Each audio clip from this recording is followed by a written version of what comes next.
Hi friends, అందరికీ నమస్కారం. Welcome back to Srikanth Mototech. Friends, ఈరోజు మీకోసం ఒక మంచి కంటెంట్తో వచ్చేసాను. 100cc ఒక మంచి కమ్యూటర్ సెగ్మెంట్ బైక్, అలాగే మైలేజ్ ఓరియంటెడ్ బైక్ కోసం చూస్తున్నట్లుగా అయితే ఈ బోల్డ్ 2024 ప్యాషన్ ప్లస్ గురించి మీరు తెలుసుకోవాల్సిందే. వీడియో ఎక్కడ స్కిప్ చేయకుండా లాస్ట్ వరకు చూడండి. 2024లో ఈ బైక్ యొక్క ఆన్ రోడ్ ప్రైస్ ఎంత ఉంది, ఎంత మైలేజ్ ఆఫర్ చేస్తుంది, ఎవరికి ఈ బైక్ బాగా సూట్ అవుతుందనే దాని గురించే మాట్లాడుకుందాం. ముందుగా ఈ బైక్ యొక్క ఆన్ రోడ్ ప్రైస్ గురించి మాట్లాడుకుంటే 95,000 రూపాయలు డ్రమ్ వేరియంట్ అయితే అవైలబుల్గా ఉంది మార్కెట్లో. ఇక ఇంజిన్ గురించి మాట్లాడుకుంటే single cylinder 4 stroke fuel injection సిస్టమ్తో వస్తున్నటువంటి ఎయిర్ కూలింగ్ ఇంజిన్ ఆఫర్ చేస్తున్నారు. కిక్ రాడ్ అయితే మిస్ కాకుండా అందిస్తున్నారు అనమాట. సో ఇక టెక్నికల్గా మాట్లాడుకుంటే 7.9 bhp పవర్ తోటి 8 Nm టార్క్ తోటి ఆఫర్ చేస్తున్నారు. టాప్ స్పీడ్ వచ్చేసరికి మీకు 85 నుంచి 90 కిలోమీటర్ల మధ్యలో టాప్ స్పీడ్ అయితే అందుకుంటుంది. 168 మిల్లీమీటర్ల గ్రౌండ్ క్లియరెన్స్ అయితే ఉందన్నమాట. ఇది బ్యాడ్ రోడ్స్లోకి వెళ్ళినా ఇంజిన్కి ఎలాంటి హాని కలగకుండా చాలా మంచిగా అయితే మాత్రం డిజైన్ చేశారు. చాలా బోల్డ్ లుక్ అయితే ఉంటుంది. హెడ్ ల్యాంప్ విషయం గురించి మాట్లాడుకుంటే ఫుల్ హాలోజన్ బల్బ్ సెటప్ తోటి హెడ్ ల్యాంప్ అయితే ఆఫర్ చేస్తున్నారు. సైడ్ ఇండికేటర్ బల్బ్స్ మనకి హాలోజన్ బల్బ్ సెటప్ తోటి ఆఫర్ చేస్తున్నారు. దీంట్లో మొత్తం మనకి 3 కలర్ ఆప్షన్స్ అయితే ఉన్నాయన్నమాట. మీకు నచ్చిన కలర్ అయితే తీసుకోండి. నాకు 3 కలర్స్ బాగా నచ్చాయి. ఇంకా నా పర్సనల్గా చెప్పమంటే రెడ్ కలర్, ఇప్పుడు మీరు చూసిన కలర్ అయితే నాకు బాగా నచ్చిందన్నమాట. ఇక బ్యాక్ సైడ్ టైల్ ల్యాంప్ వచ్చేసరికి మనకి చాలా షార్ప్ టైల్ ల్యాంప్ ఉంది. ఇది హాలోజన్ బల్బ్ సెటప్ తోటి ఆఫర్ చేస్తున్నారు. As usual side indicator lights, అలాగే కంప్యూటర్ సెగ్మెంట్ బైక్ కాబట్టి రిఫ్లెక్టర్స్ మిస్ చేయట్లేదు. వైడ్ మడ్గార్డ్ అయితే మనం అయితే చూడొచ్చు అనమాట. ఇక ఫ్రంట్ ప్రొఫైల్ గురించి మాట్లాడుకున్నట్లయితే అయితే ఫ్రంట్ లో మనకి 29 Nm టెలిస్కోపిక్ సస్పెన్షన్ అయితే ఆఫర్ చేస్తున్నారు. ఈ బైక్ కి సస్పెన్షన్ ఎనఫ్ అని చెప్పొచ్చు. అండ్ మనకి ఇది వచ్చేసరికి ఆల్మోస్ట్ 80/100 సెక్షన్ టైర్ తోటి ఆఫర్ చేస్తున్నారు. Of course back side tier కూడా మనకి సేమ్ 80 సెక్షన్ టైరే, బట్ ప్యాటర్న్ వేరు ఉంటుంది. 130 mm డ్రమ్ బ్రేక్ కనిపిస్తుంది. అలాగే రిఫ్లెక్టర్స్ అయితే చాలా పెద్దగా అయితే ఆఫర్ చేస్తున్నారు. కంప్యూటర్ సెగ్మెంట్ బైక్ కాబట్టి, సో రోడ్ సేఫ్టీ అవసరం కాబట్టి. అలాగే ఇంటిగ్రేటెడ్ బ్రేకింగ్ సిస్టమ్ తోటి అయితే వస్తుంది. ఇక టైర్ ప్యాటర్న్ అయితే ఇలా ఉంటుందన్నమాట. ఇంటిగ్రేటెడ్ బ్రేకింగ్ సిస్టమ్ అంటే మీకు ఫ్రంట్ బ్రేక్ అనేది 30% అప్లై అవుతుంది. బ్యాక్ సైడ్ కనుక బ్రేక్ నొక్కినట్టుగా అయితే ఈ లివర్స్ బ్యాక్ సైడ్ బ్రేక్కి కనెక్ట్ అయి ఉంటాయి అన్నమాట. సో ఇక బ్యాక్ సైడ్ ప్రొఫైల్ గురించి మాట్లాడుకుందాం. బ్యాక్ సైడ్ కూడా మనకి 80/100 సెక్షన్ టైరే, బట్ ప్యాటర్న్ అనేది కొంచెం వైడ్ ఉంటుంది. ఇవి లో రోలింగ్ రెసిస్టెంట్ టైర్సే, ట్యూబ్లెస్ టైర్సే. మీకు ఎలాంటి ఇబ్బంది ఉండదు. మంచి మైలేజ్ అయితే ఆఫర్ చేయడానికి ఇవే కారణం అన్నమాట. ఇక బ్యాక్ సైడ్ కూడా 130 mm డ్రమ్ బ్రేక్ అయితే ఆఫర్ చేస్తున్నారు. అలాగే మనకి ఇది 3 step adjustable hydraulic shock absorbers తోటి అయితే వస్తుంది కాబట్టి చాలా చక్కని ప్లే అయితే ఉంటుంది. టూ హార్డ్ ఉండదు, అందుకని సాఫ్ట్ ఉండదు, మోడరేటర్గా బాగానే ఉంటుంది అనమాట. ఇక ఈ బైక్ యొక్క సీట్ హైట్ గురించి మాట్లాడుకున్నట్లయితే 790 mm సీట్ హైట్ అయితే ఉంది. సో 5.6, 5.5 ఉండేవాళ్ళు టెస్ట్ రైడ్ చేసి వెహికల్ అయితే తీసుకోండి. ఎందుకంటే మీ కాలు కింద అంత లేదా చూసుకోవాలన్నమాట. అది చాలా ఇంపార్టెంట్. సో ఇక మనకి ఇది వచ్చేసరికి ఒక మంచి సీటింగ్ అండ్ ఫోమ్ ఫినిషింగ్ తోటి అయితే ఆఫర్ చేస్తున్నారు.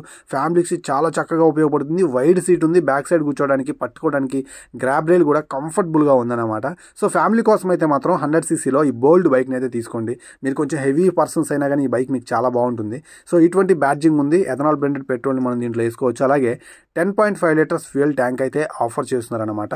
సో ఈ బైక్ ఎవరికి బాగా సూట్ అవుతుందంటే 100cc మనకి స్ప్లెండర్ ప్లస్ ఉంది, అలాగే హెచ్ఎఫ్ డీలక్స్ ఉంది. బట్ అయినప్పటికీ కూడా ఇది కొంచెం లావుగా ఉండే వాళ్ళకి, ఎత్తుగా ఉండే వాళ్ళకి అయితే సూట్ అవుతుందన్నమాట. పర్సనాలిటీని బట్టి కూడా బైక్ని చూస్ చేసుకోవాలి, అది గుర్తుపెట్టుకోండి. ఒక టైంలో హీరో కంపెనీ నుంచి చాలా బైకులు మన ఇళ్లలో కనిపిస్తూ ఉండేవన్నమాట. అందులో ప్యాషన్ ప్లస్ కూడా ఒకటి. గ్లామర్ ప్యాషన్ ప్లస్ని చాలా మంది 90 కిడ్స్ అయితే మాత్రం మర్చిపోలేరు. ఖచ్చితంగా దీంతో కొంత ఎమోషన్ అయితే ఉంటుందన్నమాట. సో ఆ ఎమోషన్స్ మిస్ కాకుండా, ఆ డిజైన్ని డిస్టర్బ్ చేయకుండా సేమ్ డిజైన్లో తీసుకొచ్చేసారు. విత్ గుడ్ సస్పెన్షన్ అని చెప్పొచ్చు. ఫ్రంట్ టెలిస్కోపిక్ సస్పెన్షన్, అలాగే బ్యాక్ సైడ్ సస్పెన్షన్ ఏదైతే ఉందో దీనికి చక్కగా కుదిరాయి కాబట్టి ఎక్కువ దూరం వెళ్ళొచ్చు అన్నమాట, బ్యాక్ పెయిన్ లేకుండా. రోజుకి మీరు 60 నుంచి 70 కిలోమీటర్లు డైలీ కమ్యూట్ చేయడానికి ఈ బైక్ని అయితే చూస్ చేసుకోండి. ఆ వింటేజ్ ప్యాషన్ ప్లస్ మోడల్ అయితే మనకు కనిపిస్తుంది, కానీ మెయిన్ ఇంజన్ పరంగా అయితే మాత్రం ఇది కార్బొరేటర్ ఇంజిన్ అయితే కాదు. ప్రీవియస్లీ మనకి కార్బొరేటర్ ఇంజిన్ తోటి వర్క్ అయ్యేదన్నమాట ఇంజన్. సో ఇప్పుడు ఇది ఫ్యూల్ ఇంజెక్షన్ సిస్టమ్తో వర్క్ అవుతుంది కాబట్టి సో మీరైతే మాత్రం రఫ్ అండ్ టఫ్గా యూస్ చేస్తే కుదరదన్నమాట. సో దీనికి ఇవ్వాల్సిన మెయింటెనెన్స్ అనేది టైం టు టైం ఇవ్వాలి. సో అప్పుడే మీరు చక్కగా దీన్ని అయితే మెయింటైన్ చేయగలుగుతారు. అలాగే మంచి మైలేజ్ కూడా ఆఫర్ చేస్తుంది అనమాట ఇది. ఇక ఈ బైక్ యొక్క స్పీడోమీటర్ వచ్చేసరికి మనకి ఎనలాగ్లో ఉంటే ఓడోమీటర్, ట్రిప్ మీటర్ మనకి డిజిటల్లో ప్రొవైడ్ చేస్తున్నారు. ఒక చిన్న బటన్ అయితే ఉంది, దాని ద్వారా మీరు కావాల్సినటువంటి సెట్టింగ్ని అయితే చూసుకోవచ్చు అన్నమాట. ఇక స్టీల్ క్రోమ్ ఫినిషింగ్లో ఒక మంచి హ్యాండిల్ బార్ అయితే చక్కగా కుదిరే విధంగా అయితే ఉంది. ఇక బటన్స్ క్వాలిటీ అయితే చూడొచ్చు. అలాగే మనకి క్లచ్ ఫీల్ కూడా మనకి యాజ్ యూజువల్ బాగానే ఉంది. ఇక ఇది మనకి సెల్ఫ్ స్టార్ట్తో కూడా ఆఫర్ చేస్తున్నారు అనమాట. ఇక మీరు కనుక రైట్ గేర్లో రైట్ స్పీడ్లో నడిపితే ఇది ఆల్మోస్ట్ 60 నుంచి 65 కిలోమీటర్ల మైలేజ్ అయితే వస్తుందన్నమాట. ఇక ఈ బైక్ యొక్క వింగ్ స్క్రీన్ కావచ్చు, అలాగే బిల్డ్ క్వాలిటీలో భాగంగా మిర్రర్స్ కావచ్చు, సో మనకి రిఫ్లెక్టర్స్ కావచ్చు, అలాగే సైడ్ ఇండికేటర్ బల్బ్స్ కావచ్చు, ఎవ్రీథింగ్ కూడా ఫైన్గా ఉన్నాయి. సో మీకు బిల్డ్ క్వాలిటీ పరంగా కూడా ఒక మంచి బైక్ అని చెప్పొచ్చు. రీసేల్ వాల్యూలో కూడా ఇది మంచిగా అయితే మూవ్ అవుతుంది. కాకపోతే ఇది మనకి BS6 బైక్ కాబట్టి దీనికి కొంచెం స్పేర్ పార్ట్స్ అవైలబుల్గా ఉంటాయి, కానీ రీసేల్ వాల్యూలో మాత్రం కొంచెం టైం పడుతుందన్నమాట డిసైడ్ అవ్వాలంటే మంచి రీసేల్ వాల్యూ కాదని. ఇక ఫిట్టింగ్లో మనకి సైలెన్సర్ మీద క్రోమ్ ఫినిషింగ్ అయితే వస్తుందన్నమాట. గ్రాబ్ రైల్ అయితే చూడటానికి చక్కగా ఉంది. ఇక మనకి లెఫ్ట్ సైడ్ వచ్చేసరికి ఫిమేల్ ఫుట్ రెస్ట్తో పాటు శారీ గార్డ్ అయితే కనిపిస్తుందన్నమాట. సో 100cc ఒక మంచి మెయింటెనెన్స్ ఫ్రీ బైక్ని తీసుకోవాలనుకుంటే ఈ బైక్ని ఖచ్చితంగా తీసుకోవచ్చు అనమాట. 100cc చైన్ అనేది ఆల్వేస్ సీల్ చేయబడే ఉంటుంది. సో అలాగే మనకి బిల్డ్ క్వాలిటీ కూడా నెక్స్ట్ లెవెల్ అయితే ఉందన్నమాట. ఫిట్టింగ్ అండ్ ఫినిషింగ్ చాలా బాగుంది. 4 స్పీడ్ మాన్యువల్ గేర్ బాక్స్తో వస్తుంది. 4 గేర్లు వెనక్కి అయితే వేసుకుంటాం. సో ఇక్కడ మనకు ఒక చిన్న స్టోరేజ్ బాక్స్ అయితే ఉందన్నమాట. ఫ్యూల్ ఇంజెక్షన్ సిస్టమ్ అని దాని మీద రాసి ఉంది. అలాగే స్టీల్ క్రోమ్ ఫినిషింగ్ తోటి చాలా మంచిగా అయితే డిజైన్ చేశారు. వెల్ కలర్స్ అయితే ఉన్నాయి. మంచి కలర్ని చూస్ చేసుకోండి. ఫైనల్గా ఈ బైక్ ఎవరి కోసం అంటే ఎవరైతే డైలీ కమ్యూట్ చేస్తూ ఫ్యామిలీస్ కోసం చూస్తూ ఉంటారు చూడండి, కొంచెం పర్సనాలిటీ పరంగా లావుగా ఎత్తుగా ఉండే వాళ్ళకి 100cc ఇదైతే హ్యాపీగా తీసుకోవచ్చు.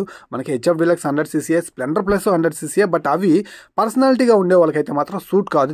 ఇది సూట్ అయినట్లుగా కూడా రోడ్ మీద అపిరెన్స్ కూడా అదిరిపోతుంది. సో ఫైనల్గా ఇది నా రివ్యూ దీని మీద. ఫైనల్గా ఈ వీడియో మీకు నచ్చింది అనుకుంటున్నాను. మంచి ఇన్ఫర్మేషన్ దొరికితే ఖచ్చితంగా సబ్స్క్రైబ్ చేయండి. ఇలాంటి వీడియోస్తో మళ్ళీ కలుస్తాను సార్.